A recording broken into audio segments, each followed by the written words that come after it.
Good day everyone, we are Group 11 and we are about to discuss you the measurement of investment together with Carl Justin Tainan and Kimberly Sumit Kai. The measurement of risk has always been a contentious issue in the investment industry. To them, the risk of bankruptcy is the major source of risk. On the other hand, shareholders consider the risk that the firm will yield a rate of return lower than some target rate. While the range shows the difference between the best possible return and the worst possible return, it does not provide any information about the distribution of rates of return between the extremes. Ang range ay ang pagkakaiba, pinakamataas na kita o best return at pinakamababa worst return sa isang set ng data.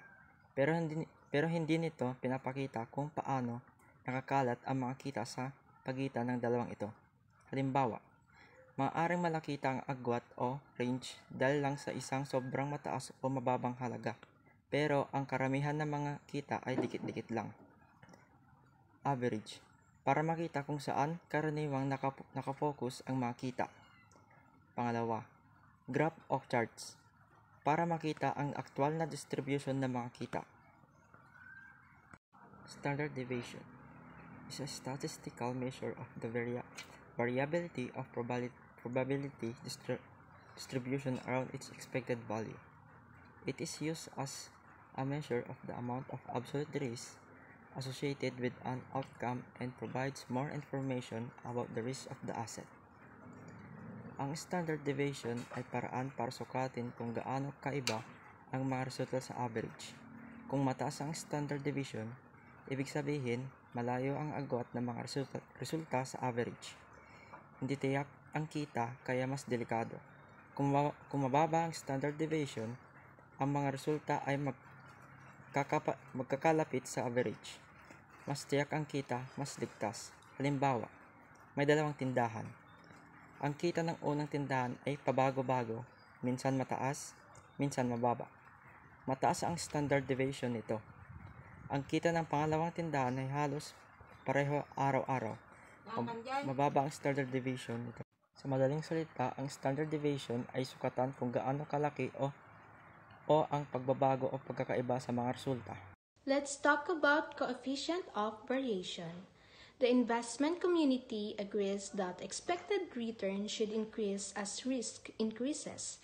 If risk is measured by the standard deviation, then risk per unit of expected return can be measured by the coefficient of variation, or what we call CV.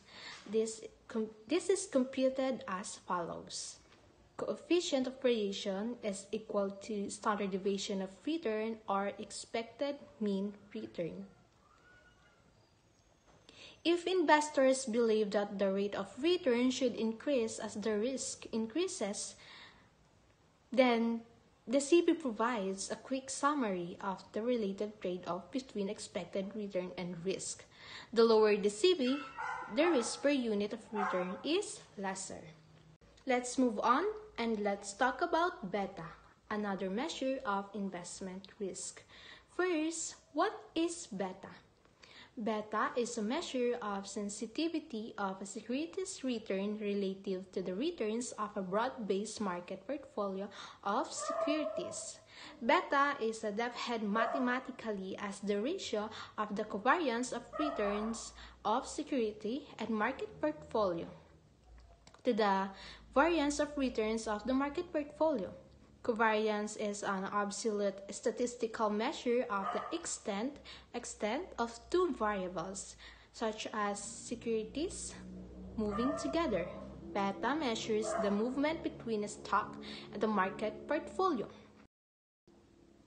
If we know the risk, as measured by beta, of a particular share, we can use the capital asset pricing model to determine the securities required rate of return.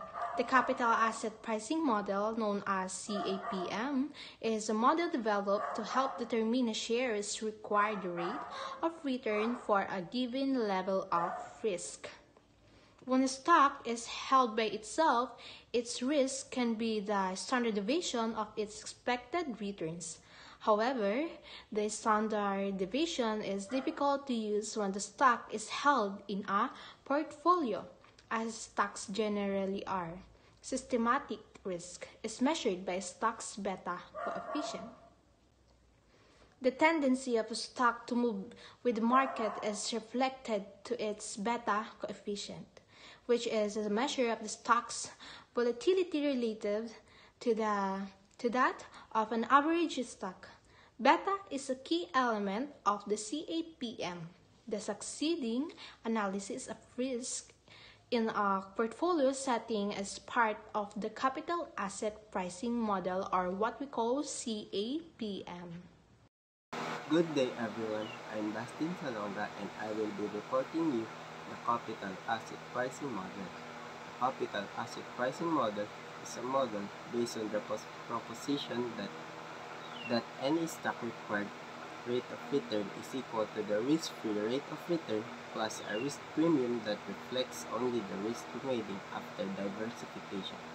Para sa kaalaman ng lahat, ang capital asset pricing model ay model na base sa proposition na dapat ang kinakailangan na rate of return ay equal sa risk-free of return, kasama nito ang risk premium na sumasalamin sa risk na natitira dahil sa diversification. This model provides a general framework for analyzing risk-return relationship for all types of assets. In evaluating this relationship, CAPM does not use the total risk, which is measured by standard deviation, as a risk measure, but only one part of the total risk called systematic risk. Sabi dito na ang model na ito ay para sa pag-analyze ng risk-return relationship para sa lahat ng types ng asset. Sa pag-evaluate ng relationship na ito, ang model na ito ay hindi maaaring mag-measure ng risk na gaya ng ginagawa ng standard deviation, pero may isang parte ang systematic risk. Total risk may be separated in two major components. Number 1, unsystematic risk. Unsystematic risk can be diversified away because it represents essentially random events. Negative events affecting the firm can offset by positive events affecting another firm. Sabi dito, ang unsystematic risk ay pwedeng pag-iba-ibahin dahil ito ay nagre-representa ng mga random event. Ang mga negative event na nakakaapekto sa isang firm ay kayang balansehin ng positive event na nakaapekto sa isang firm. Sources of diversifiable risk include lawsuits, strikes, company management, marketing strategies, and research and development program, operating and financial leverage, and other events that are unique to the particular firm. Number 2, undiversifiable risk or systematic risk is that part of securities risk caused by factors affecting the market as a whole. Kung ang diversifiable ay nakafocus lang sa particular na firm, ang undiversifiable naman ay nakafocus sa nakakaapekto sa market as a whole. Systematic risk is affected by such factors such as wars, inflation, interest rates, business cycle, fiscal and monetary policies, and therefore cannot be eliminated by their diversification.